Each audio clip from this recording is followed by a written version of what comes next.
Hey, everybody. It's me, Naja. Welcome to another episode of I Know I'm Crazy with Naja Hall.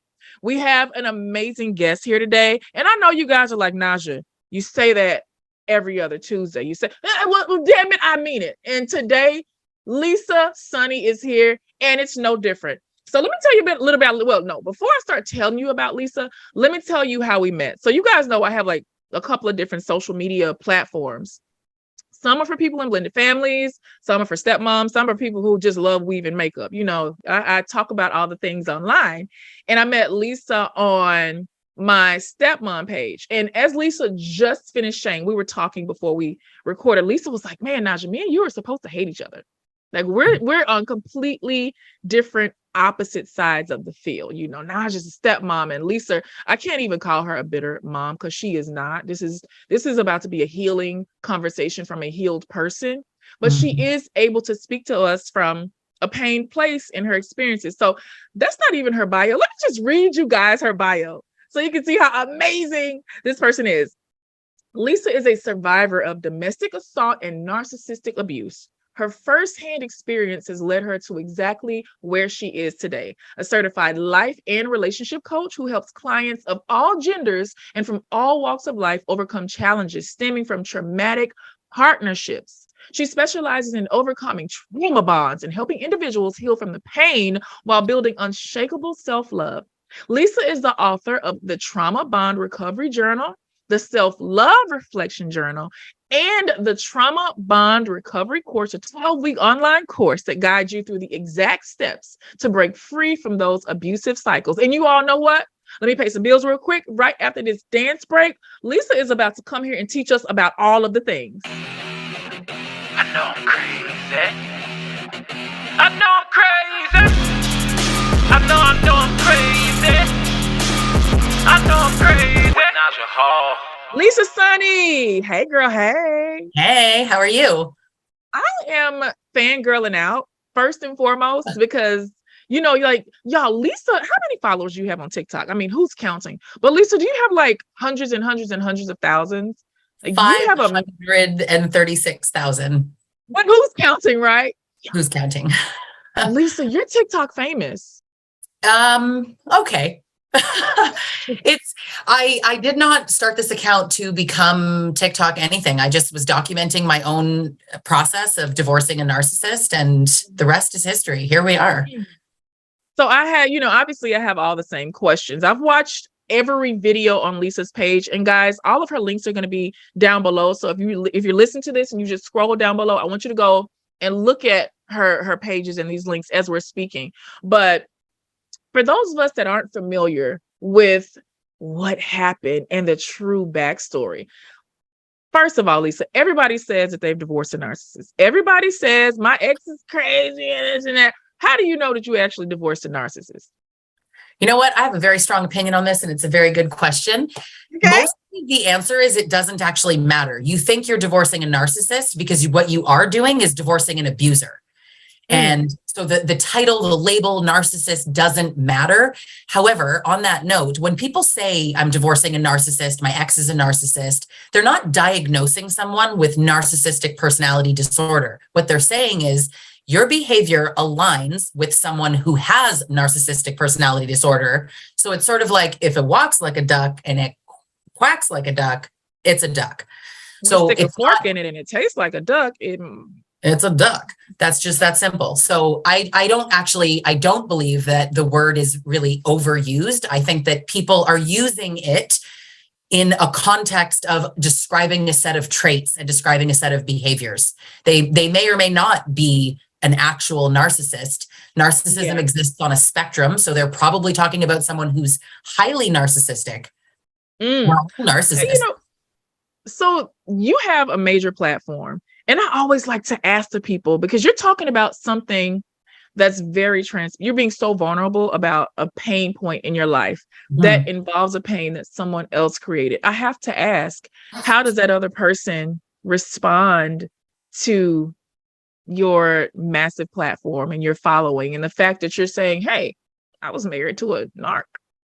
Well, with multiple cease and desist letters that I file under G. And for those that don't catch that reference, G is garbage. File But 13. They know, Lisa. We call it file 13 over here. Send the letters, baby. done. File 13. I know G. exactly where they go. Exactly. Yes. But more importantly, I would say, you know, what really happens is that in true narcissistic fashion, they don't do their own dirty work and they send flying monkeys, often the new supply. And in my case, that's my experience. Damn. The flying monkeys. Talk about flying monkeys. What the hell is a flying monkey? Is it a monkey that flies? It is a monkey that flies. So flying monkeys is a term that actually stems from the Wizard of Oz. And Yes. it the monkeys that do the witch's bidding, regardless of how she treats them. And so these are people, they're not just supporters of the narcissist. A flying monkey is someone who targets the narcissist's victims and does their bidding on their behalf. So they're actually participating in abuse. Is a flying monkey a weak person? Are they, you know, because I typically think there's a certain type of person that would get caught up in doing someone else's dirty work. It's easy for a new partner to become a flying monkey, but what are the characteristics of the flying monkeys? Well, this is my subjective take on that, is that there's probably some mental health issues. I don't necessarily mean diagnosable disorders, but certainly someone who's unhealed and got their own traumas. Someone who is easily influenced and jump on the bandwagon of someone else. I made a video very early on about, it's just so shocking to me that a person can be so committed with such gusto and passion to someone else's lie when you weren't there. So it surprises me. I understand believing your spouse. Rightly or wrongly, I get it. Believe your spouse. But where you flip the corner for me is in becoming a flying monkey, in that you are so passionate about what you've been told that you will take time and hours out of your day to target someone that you've basically likely either never met or really don't know. And you ignore evidence in your own life of what's really going on. But there's, especially when you're talking about a new supply, there is an importance that if that new supply is to acknowledge like what maybe his ex is telling the truth, then they have to face that they are in fact also being abused. And that's a lot to face. That's a lot to face. How long did you face it? I faced it for 9 years. What made you wake up? The reality is, what made me wake up was we separated and the physical abuse got worse. And we were in marriage counseling, and the therapist said that she had to stop seeing us because the physical abuse was getting worse, and she felt that therapy was the main contributing factor. And not only did she stop seeing us, it was so bad, what we both described, that she actually contacted Children's Aid and filed a report because they were witnessing abuse rather than they were themselves being abused. You got to contact aid when it happens in front of the kids, because now it's a family matter. Yeah. And it was a real catalyst for me in contacting police and everything just moving forward. It was a real, an awakening and a moment of realization for me that it is that bad, that third parties are now looking at me, questioning my ability to be a mother, because are you really protecting your children? And that, I'm even getting chills just thinking about it. And I had to do more. You had to do more. When your motherhood is being antagonized and attacked because you yourself have become a victim, people will start to blame I'm not going to say the woman, because it's not always the woman. Sorry, guys. I'm working on being inclusive. People will start to victim blame. Mm-hmm. Did you find that, and this is an interesting thing, especially when we're in situations where we're talking about domestic violence or emotional, any type of abuse, how was he with rallying the troops on your side, like your side of the family, your friends, your loved ones?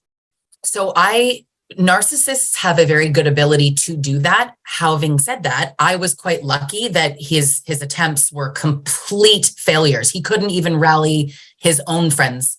Family, yes, but not his own friends. Okay. We have a few people, because I get these emails, you guys, everything, single thing that you send me, I always make sure I read. And we get some heart-breaking, heart-wrenching emails from people that are in abuse situations that maybe don't want to categorize their partner, or hopefully soon to be ex-partner. what piece of advice would you give them so that they can just snap out of it? Like, what would somebody have needed to say to you before it got to 9 years? Like maybe the 3-year mark or the 4-year mark. What would you needed somebody to come and shake you and say? I think the sad reality is there is almost nothing that a person can say. It is one of those sad things that you need to go down that journey yourself and learn the hard way. Having said that, most survivors of abuse, particularly narcissistic abuse, but I mean all abuse, is you don't know that you're being abused. And so if someone said to me, do you know that your partner is abusive? I would have said, no, he's not. But perhaps that would have planted a seed of me questioning abuse. Why would someone think that's abuse? And then I would have Googled it and gone down the thought process of, could this be abuse? Am I wrong? I did not know it was abuse because we think of abuse in a very traditional way, a black eye. We think that men are the perpetrators, women are the victims, which is not always true. And we think that a battered woman has a certain look, a certain socioeconomic background. An abuser, I think frequently, and this is a complete stereotype that I disagree with, but he's that blue collar guy in the undershirt with tattoos or something like that. They even have a name for the shirt called a wife beater. I mean, for God's sake, which is funny because my current partner wears one and I referred to it as that once. And he was like, can we not call it that, please? And I thought, good point. Why am I calling it that considering my own? But he's like, that term is no longer serving us. We've canceled that term. We've canceled that term. It's an undershirt. But it's, we just don't think it's going to happen to us. It's that age old, it's not going to happen to me. Other women get abused. I don't get abused. I'm too smart. I'm too educated. I don't have trauma. I'm not one of those women, but you can be a cashier, you can be a CEO, you can have childhood trauma, you can have a beautiful upbringing. You're not immune to falling in love with an abuser. How do you know that you might be in a relationship with a person that is a narcissist and they have started to exact this narcissistic abuse on you? How do you know? I think the biggest telling signs are feeling crazy. And it's that feeling that it's almost indescribable unless you've been through it. But that feeling of like, is it me? Am I causing this? I want to drama. I hate this person, but God, I love them so much. And I just can't leave, but I need to, but I can't. You feel responsible for them. You feel guilt. If you leave, you're like, but maybe they're going to unalive themselves. Maybe they're going to, not have a good life. He won't be okay without me. She won't be okay without me. You think about the kids, you think about all these reasons to stay, but something is wrong. You just don't know that it's abuse. You don't know that's abuse. So it's like this mental game. It's like mental torture. That's what it sounds like. Yes. People say like, what's the difference between abuse and narcissistic abuse? I don't know. I've read answers and I'm going to give you one, but I don't know that there really is a black and white definitive answer. Narcissistic abuse is psychological and emotional abuse. Can a person who is not a narcissist do that? Absolutely. And that's where it gets complicated. But it is psychological abuse. Not all narcissists are going to hit you. And that's another way that women are like, well, I'm not being abused because you're not being hit. But if you are constantly being gaslit and manipulated and constantly questioning yourself and justifying behaviors, if you're not being controlled, but you also feel like you can't be free, that's confusing. He never controls me. He doesn't. And I use hair as an example because like most women can relate to that. And not all men, but many men like long hair. So you can't wear your hair like that. I will not date you if your hair is short. That's control. But it's never that cut and dry with a narcissist. They would say, I really love women with long hair. But a nice guy could also say that. That doesn't mean that if you say that, you're an abuser. It means if you cut your hair too short, they might be like, ugh, or make a comment, or you just cut your hair and then they insult someone else's haircut that looks just like yours. So it's incredibly subtle and covert. Particularly if you're talking about a covert narcissist. There are some that are much more overt, but the ones that everybody talks about online are the covert ones that just trick you. So they just like sneak in your psyche and plant those little seeds, and they don't even have to lift their hand. They don't even have to say words. They got you under control. Yep. So there's a lot of people, Lisa, that listen to this podcast that are newly single, they're divorced, they're out there once again for the first time in a very, very long time. And the thing that you and I want them to avoid is coming in contact with somebody that could potentially abuse them or take advantage of them. Some ways to tell, like when you're meeting a new person, and guys, this doesn't mean go and demonize everybody's being a narcissist, okay? Because you got to do your own research. You have to give it time. But I've truly met some people like within 5 minutes, I'm like, oh yeah, this person is disordered, and I don't want to learn anymore. I feel like in school, Leisha, they should have taught us how to recognize these mental illnesses and these personality disorders. There'd be a lot less broken families, I feel like. Agreed. So like, what are some of the ways we can recognize that this person has a potential to do me a lot of harm? So it's very subtle, and hindsight is 20. So there's a lot that we being survivors know now that we didn't know then. So it's hard. If you don't know, you don't know. What can you do? Yeah. But I want them to avoid having to become a survivor. I just want them to. Yeah, it would be great if we could avoid it. And the best attempt at avoiding it is slow down. And that's when you're in a relationship, a wonderful relationship, in narcissistic abuse, we call it the love bombing, but in non-abusive situations, it's called the honeymoon stage. And it's romantic and beautiful and happy. You're falling in love and you're missing all the signs because you're not paying attention. You're caught up with physical intimacy that might start too soon. You're caught up with like, but he's so sweet, or she's so romantic. She's the nicest person I've ever known. And you just, all I'm saying is feel the feelings, but just don't move in with them. Don't lose sight of what you're looking for. So when anyone is dating, abused or not, you want to have a list of traits that you're looking for. And then you're looking for, does this person align with my beliefs? Not just, he said he is nice. He said he's a family man. Is he a family man? And what are the examples that you can think of that you have seen with your eyes, not with your ears,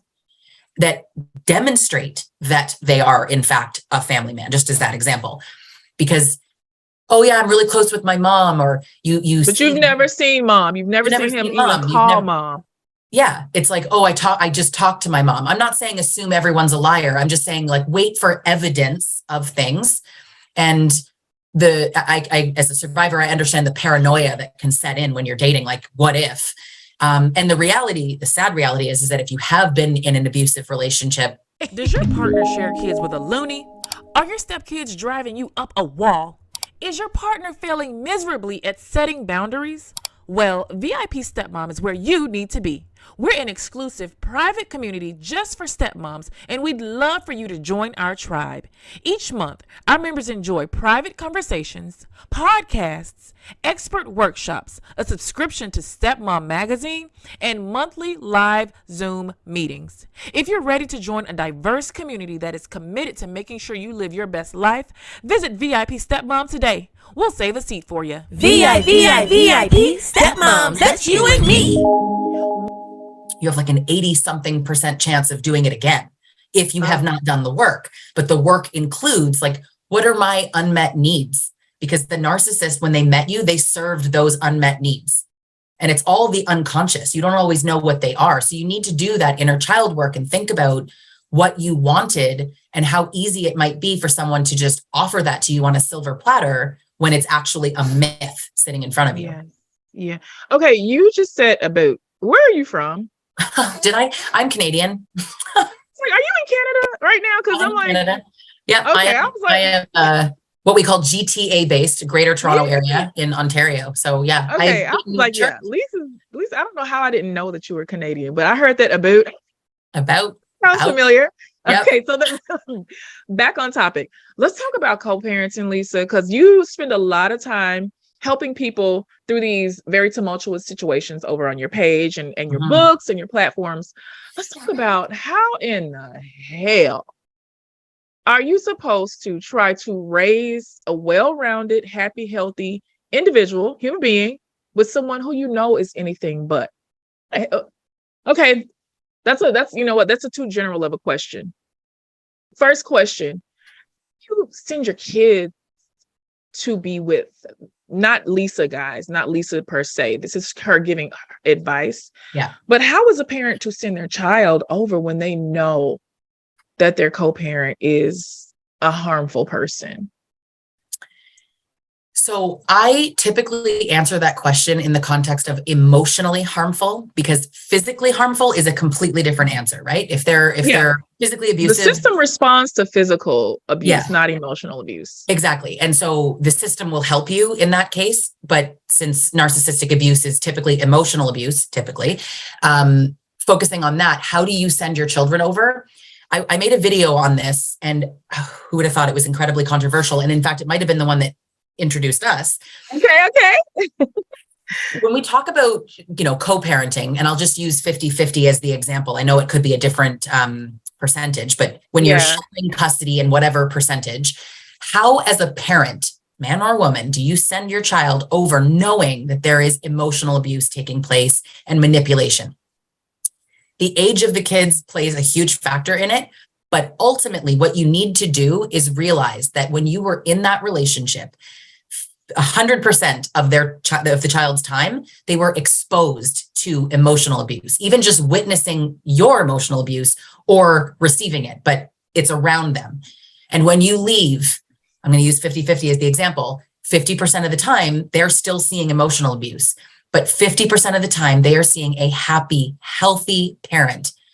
So you don't have a choice. And that is incredibly unfair and so difficult. And I am a mother. So trust me when I tell you, I'm not saying just send them off and deal. I'm saying you don't have a choice in so many cases. So what can you do except accept it and manage the best way you know how? So you keep in mind, I'm going to show them how to cope with growing up with a narcissistic parent. I'm just going to teach them the coping skills on how to stand your ground and how to have boundaries and how to feel secure in your sense of self. You teach that from a young age up. That seems like a fine line, because obviously, based on age and maturity, we can't be like, hey, your mommy's a narcissist, your daddy's a narcissist. But like you said, we teach our children to have boundaries. I find that a lot of kids, especially when they're younger and they've been groomed by a narcissist, they don't understand what boundaries mean because their other parent has not allowed them to have that. And so when we split and form a separate household from that person, we're doing all the work. But then when we send our kids back over there, because we have to, because we don't want to get a contempt order, we don't want to go to jail. So we got to do it. When we send our kids back over there, it's almost like, this like they're naked. It's a raw scenario for them. How can we teach our children to fend for themselves while they are in the narcissist's home? My best advice is to position everything as a question with the child. And again, it's age appropriate. My children are 4 and 6. So my mindset often is rooted there. But at any age, it's about questions. How was your weekend at mom's? How was your weekend at dad's? If you're hearing things that you recognize, knowing what's really happening, you recognize it, you ask questions. How did that make you feel? Validate. That sounds really difficult. I know that if that was me, I would find that really challenging to get through. Did you know that you can say no to that?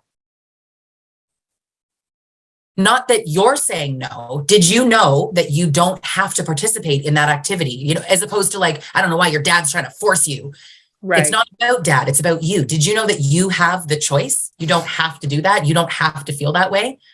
Just the acknowledgement that the behavior is not good, not the person, the behavior.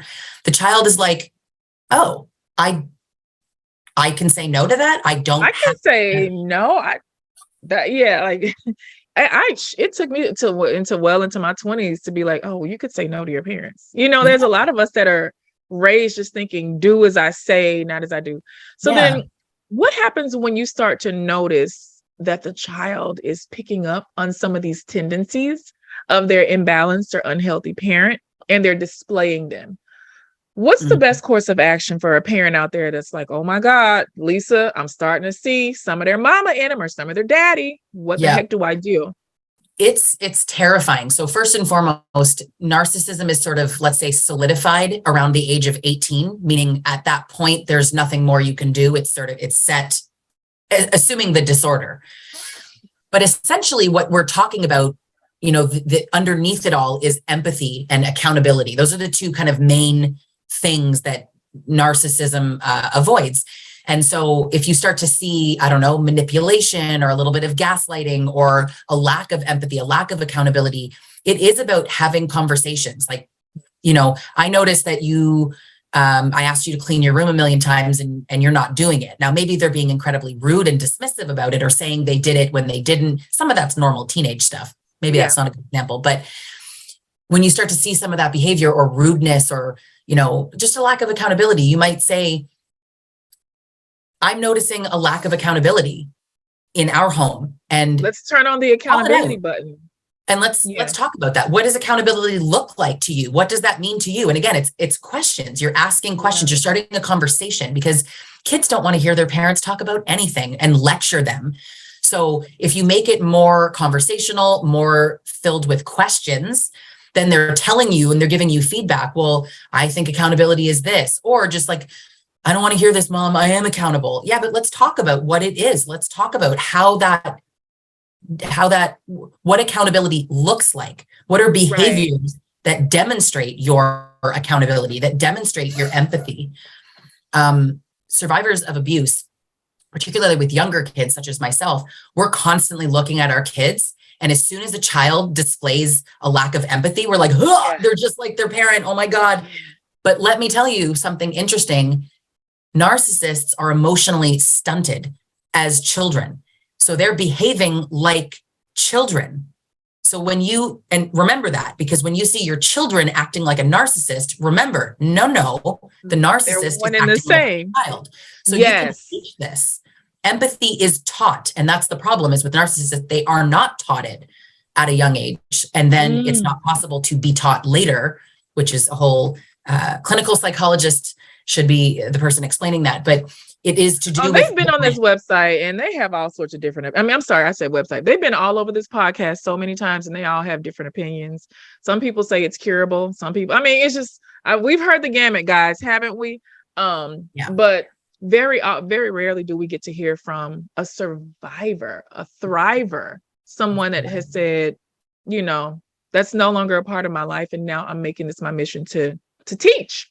Mm-hmm. Lisa, I gotta talk about when the narcissist moves on with a new person. Mm-hmm. And that means your kid is going to have a new adult influence that shows them what it looks like to love and be in romantic partnership with their parent. Mm-hmm. And if we know that our ex is an abuser, I think it's probably pretty difficult to look at their new person with like anything but pity. You're like, oh my God, girlfriend or homeboy, I know what you're going to be facing. Is there ever a time when it's okay to, as a person that has escaped from that situation, to reach out to this new supply and be like, girl, escape, get out while you can? So the temptation, man, do I understand it. Now, I personally didn't have it for very specific reasons, but I get the feeling of wanting to warn the person. But of any of the reasons to not warn them, the most important is this. If I were told when I first met him that he was an abuser, I would have thought you're crazy. And the reason I would have thought that was because the narcissist told me she was crazy. So now she comes to me and says crazy things. And I'm like, see, you're right, babe. She is crazy. So what you're actually doing, you're warning, you thinking I'm, girl code or bro code. Let's, warn the new person. You are making it harder for them. You are solidifying a trauma bond. You are making him the lies that he spun. She's going to reach out to you. She's going to tell you all kinds of crazy things about me. You literally just solidifying a trauma bond. Damn. You're helping her be abused. So what you should do is just keep your mouth shut, walk away, see nothing, has nothing to do with you. It is unfortunate. It is so sad watching someone else walk into the fire and you're like, girl, your eyes are closed, open them. You can't help her. She doesn't see it. It's not possible.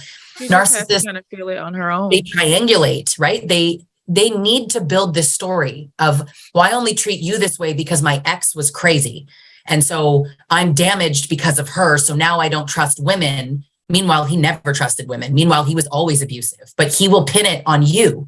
And because it's now pinned on you, anything you do feeds into his story. And he's like, see, I told you. I've been gaslighting her for 6 years and I'm not paying child support on time. And I did cheat on her, and she's sending me a pissed off text message. See, look, I told you she's crazy.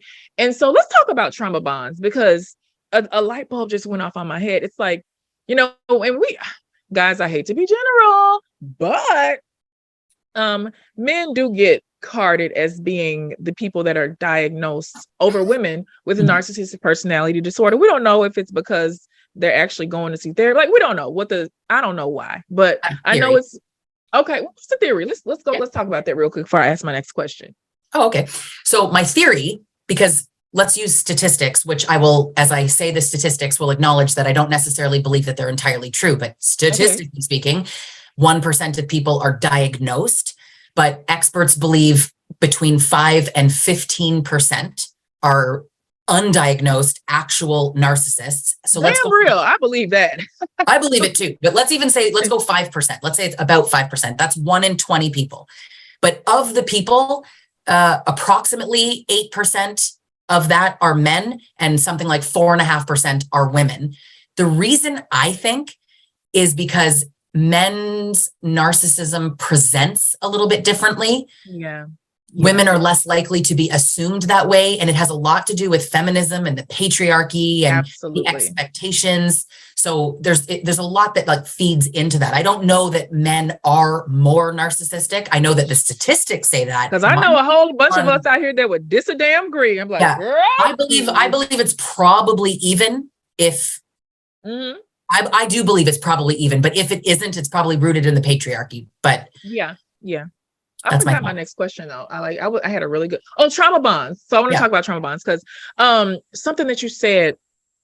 When I was a single girl, I would meet so many dudes and be like, "Oh my God, my ex-wife is crazy," or "My baby mama is crazy," and you being the new girl in the picture, you want to believe the person, and you're like, "This is a decent guy. Oh my God, that girl, it's her loss."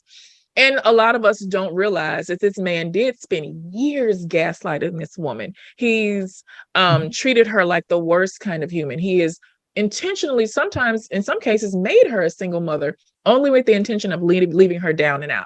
And so then we're coming in thinking, oh, we got this new thing. This woman is hurt. She's angry, or even she's healing and just ignoring him. And he gets to play victim with us. And that does make you feel bound to your new partner, because you're like, oh, I feel so bad for him. He wants to be such a great dad, but the bitch is not responding. She's not responding because he literally, but these are the things that we don't see.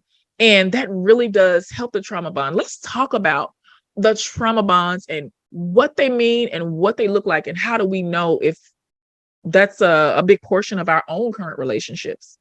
Yeah, I think, when you really look at it, first of all, when you said my ex is crazy, like my skin just, but yeah. Listen, I have a crazy ex.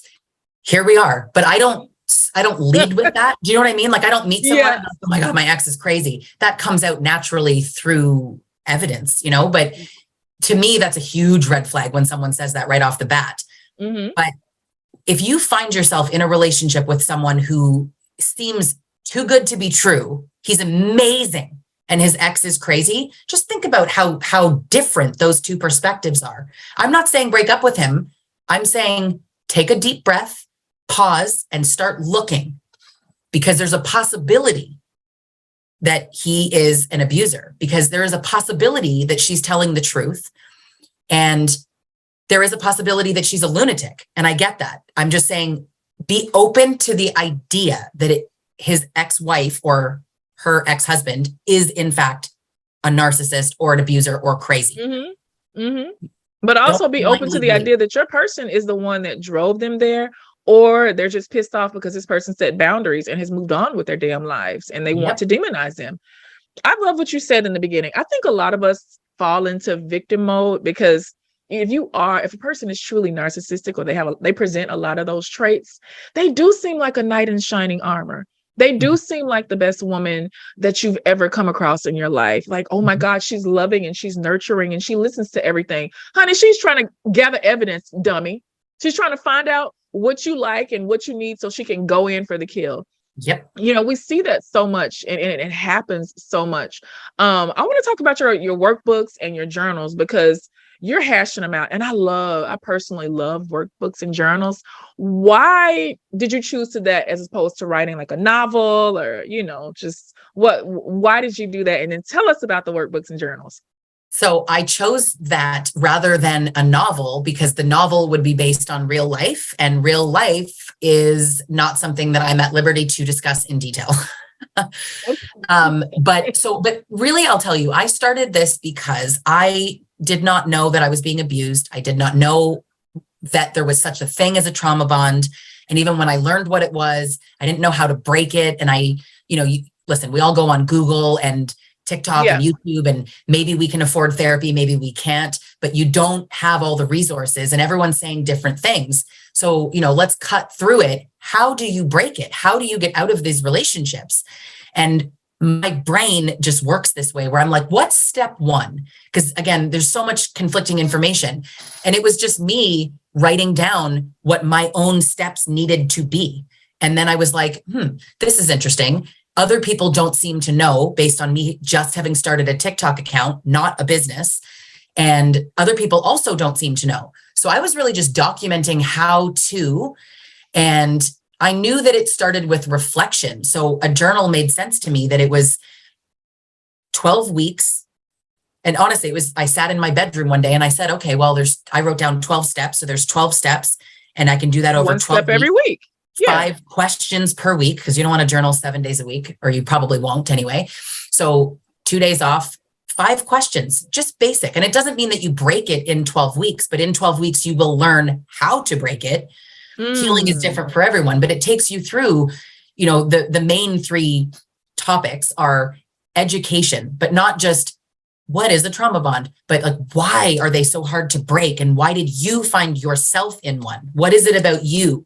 Not from a place of judgment, from a place of understanding, so that you can break these patterns. So you want to educate yourself on abuse tactics, trauma bonds, the science behind them, the psychology behind it, cognitive dissonance. Then step 2 is listen to yourself. What are your unmet needs? What are the boundaries that you should have set or tried to set that didn't, quote unquote, work? Understanding grief, letting go of the potential of the whole relationship. So just listening to how you're feeling. The last step, which is my favorite, because it's the level up at the end, which is build a future that they do not exist in. Even if you're still in the relationship, you have to envision and change your mindset and realize, like, okay, you can't support yourself. They're the breadwinner. How can you support yourself? Sitting there saying, I can't support myself, that's not helpful. So how can you? Who can support you emotionally or financially? Who can help you? And if the answer is no one, then okay, you've sorted out that there is no one that can fulfill that for you. So it has to be you. So how can that happen? So you're building support for yourself. You're building this life.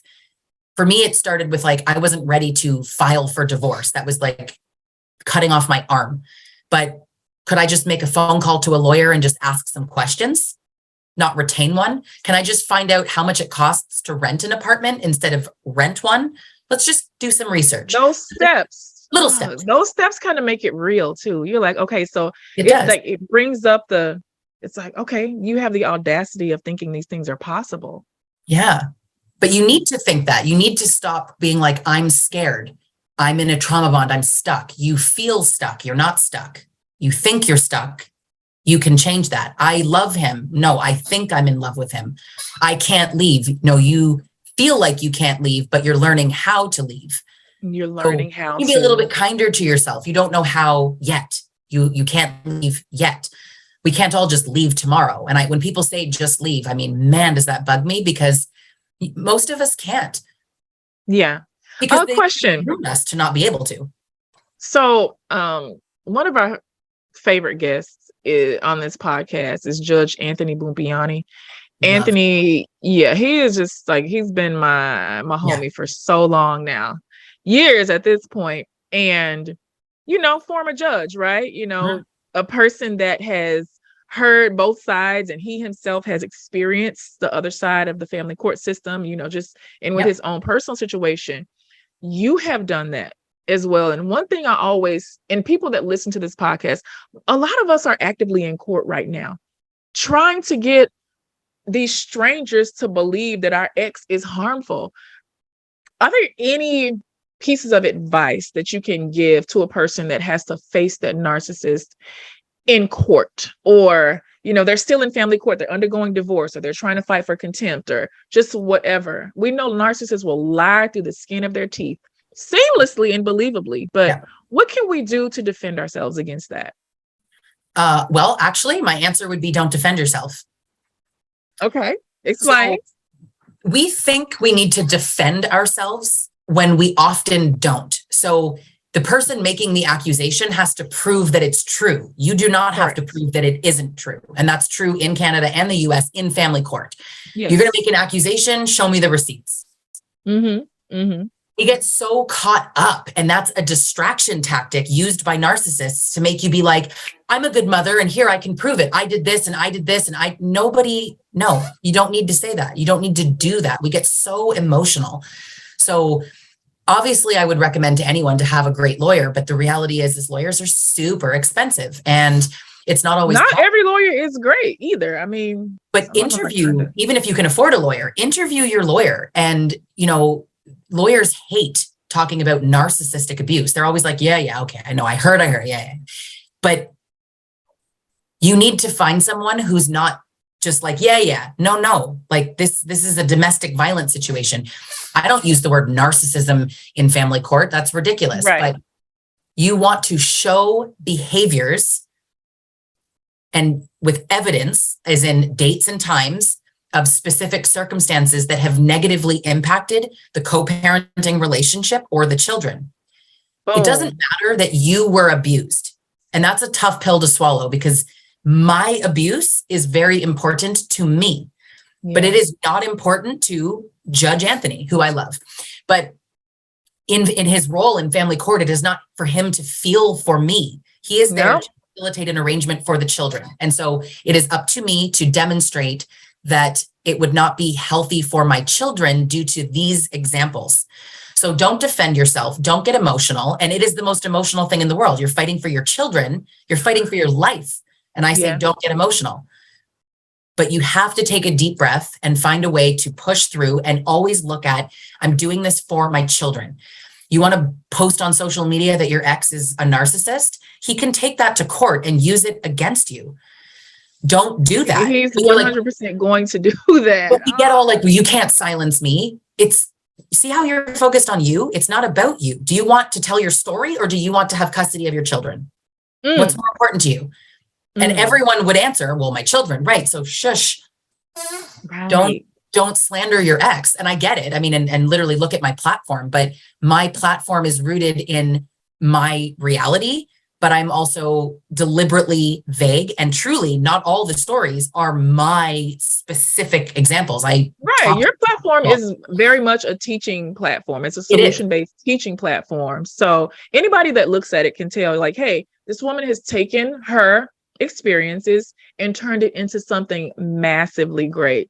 Oh my goodness, Lisa, I feel like I can talk to you for like another 30 minutes, but I promised you that I wouldn't hold you all day. So we're probably going to have you come back for a part 2. But until then, can you tell everybody, and I know I'm crazy with Naja Hall world, where to find you? Yes. I am everywhere these days. So I started on TikTok, Stronger Than Before. I'm on Instagram as Stronger Than Before Coach. I'm on YouTube as Stronger Than Before. I'm on Facebook as Stronger Than Before. I'm all over. And my website is strongerthanbefore.ca, not com, because I am Canadian. And there is where people can read more about the 2 books. The other book, the Self-Love Reflection Journal, it works in a similar way in terms of the process and the questions, but it really brings out that self-love post-abuse, because we lose ourselves in the relationship. So you learn how to rebuild yourself or build yourself, right? We don't always have a sense of self. True. Or learn more about the Trauma Bond Recovery course. That's the digital, I would call it the expanded version of the journal itself, where it really digs into and gives you the education.